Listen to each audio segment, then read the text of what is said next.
Hey guys, welcome back to another episode of Coffee with Jesus. Today we finish off on Psalms 91 and we're going to be discussing from verse 14 to 16. And it says, "Because he has set his love upon me, therefore I will deliver him. I will set him on high because he has known my name. He shall call upon me and I will answer him. I will be with him in trouble. I will deliver him and honor him. With long life I will satisfy him and show him my salvation." Oh, guys, I don't know if it's the same feeling for you guys, but this whole journey of Psalms 91 has just encouraged my heart to seek God intentionally. Like, it's not a waste to make time for Jesus. It might feel like it sometimes. It might feel like it's slowing us down, like it's taking time from our entertainment or work or any other thing. But imagine it's not in vain. Would you believe, like, God saying these things, that because he has set his love upon me, therefore I will deliver him? Because we are deciding to, like, set our love upon him. We are deciding to seek him in the morning or at night. We are deciding to seek his face in reading the word. We are deciding to worship him even in the midst of battles and chaos. We are deciding or intentionally making room for Jesus. Because we are doing that, we are setting our love upon him. He's promising that he will deliver us. And I just feel like this is such a commitment that God is making to us, to anyone who wants to pursue him. He's committed to delivering us. He says also again, I will set him on high because he has known my name. And know my name here, it doesn't feel like just that knowing of, oh, Fulani is called his God, that's his name. It's like knowing him personally, knowing him one-on-one, knowing his character, knowing what makes him tick, knowing what makes him happy. And we only know these things about God when we are spending time with him. Because then, as I think there's a verse in Psalms that says that the secrets of the Lord belong to lovers of him, belong to those people who make friendship with God, and he will reveal to them things that have not even happened.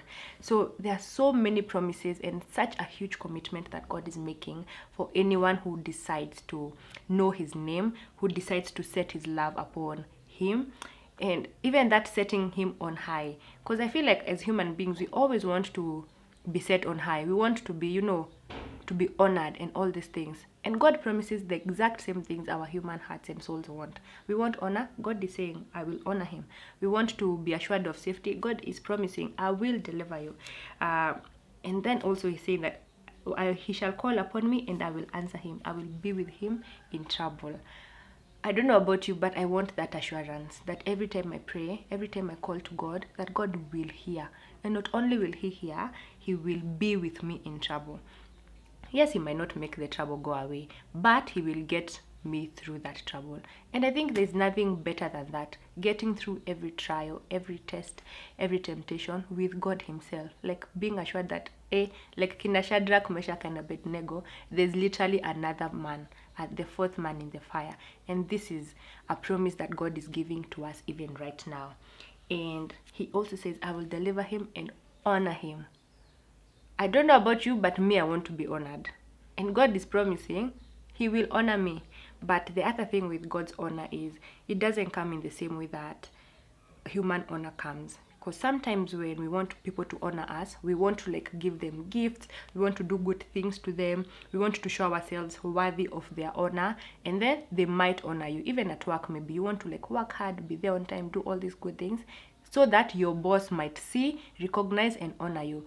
But the way honor works in the Bible is that God says, whoever is humble, God will exalt him. So I think even spending time with God takes and requires so much humility. It's the humility to know that, you know what, I don't have everything figured out. You know what, my time is not like watching TV and watching Netflix and doing other things.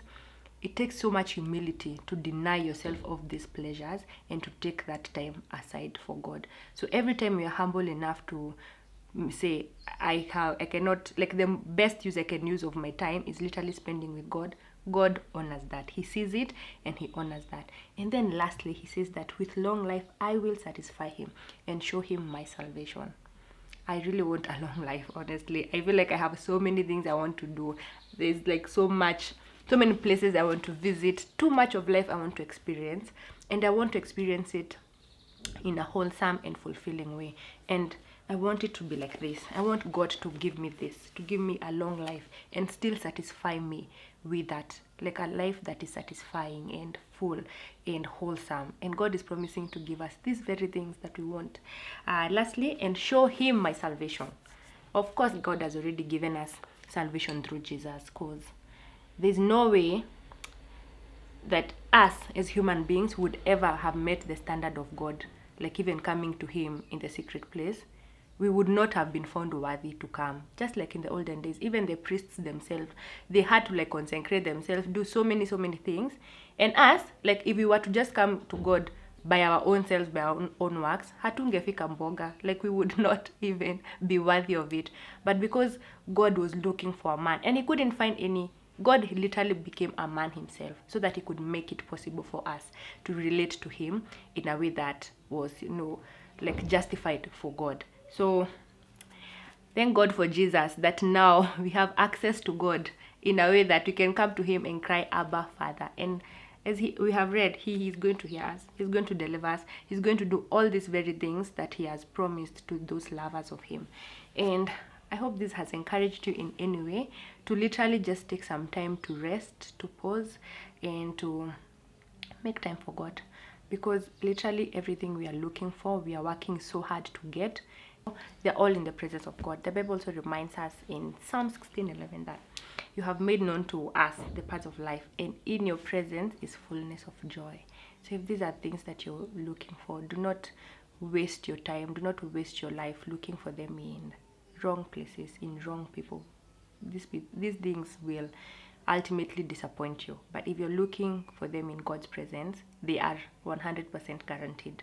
So I hope this encourages you to make time, to be intentional with seeking God, because his heart is for us. God is for you. You personally, he's for you. He wants the best for you and I, and we'd be doing ourselves a very great disservice if we don't make time for him. That's all for today. I hope you've been encouraged and blessed. Make sure to subscribe for more of this. Till next time, bye bye.